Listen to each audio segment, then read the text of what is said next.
হাই friends, কি খবৰ? ভালনে আপোনালোকৰ? আশা কৰোঁ আপোনালোক সকলো ভালে আছে। বহুদিনৰ মূৰত আপোনালোকলৈ আকৌ এটা ভিডিঅ' লৈ আহিছোঁ। আজি মই আপোনালোকৰ বাবে লৈ আহিছোঁ এখন ৰঙালাওৰ পাতৰ চাটনিৰ ৰেচিপি।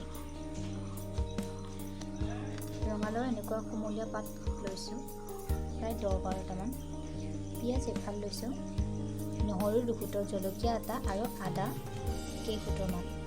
এইখিনি ভালদৰে ধুই লৈছোঁ আৰু এতিয়া মই আপোনালোকক বনাই দেখাম কেনেদৰে ৰঙালাওৰ পাতৰ চাটনি বনাব লাগে।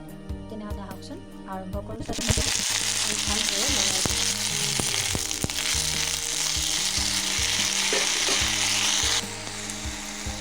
পাতকেইটা ভাজি লোৱাৰ কাৰণ এইটোৱেই হ'ল, কাৰণ ৰঙালাওৰ পাতত কিছুমান শুং থাকে, সেই শুংবিলাক ভাজি দিলে গুচি যায়। আৰু অলপ পাতকেইটা লেহেপা পৰাৰ দৰে হ'লে আমি ইয়াক নুমাই দিম। এতিয়া পাতকেইটা মই নুমাই ল'ম।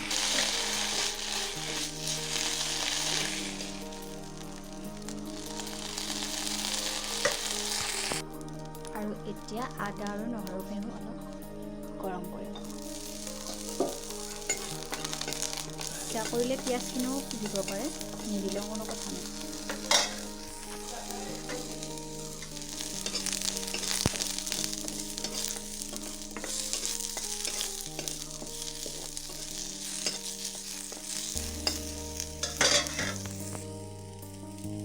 আৰু এইখিনি ভজা হৈ গৈছে। এতিয়া মই এইখিনি নমাম। আদা নহৰুখিনি বটি ল'ম। আপোনালোকে য'তেই বটিবলৈ সুবিধা হয় ত'তেই বটিব।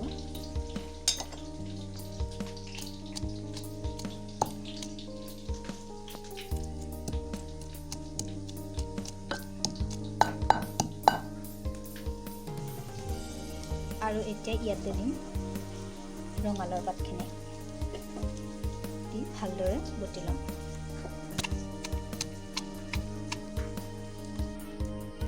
আমি মনেই নকৰোঁ যে এনেদৰে ৰঙালাওৰ পাতৰ চাটনি খাব পাৰি বা খাবলৈ সময় নাপাওঁ, তেনেকুৱা হয় নাজানে। কিন্তু এতিয়া লকডাউনৰ সময়ত আমি সকলো ঘৰতেই থাকোঁ, গতিকে এখন খাই হয়তো আমনি লাগিছে, একেধৰণৰ আঞ্জা বা তৰকাৰী চাটনি খাই। গতিকে এনেদৰে এবাৰ বনাই খাবলৈ চেষ্টা কৰিব। আৰু এতিয়া মই ইয়াত দিম সোৱাদ অনুযায়ী নিমখ। আপোনালোকে পিছতো দিব পাৰে, কিন্তু মই ইয়াতেই দিম।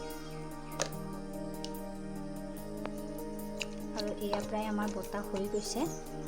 এতিয়া মই এইখিনি পাতি এটাত উলিয়াই ল'ম।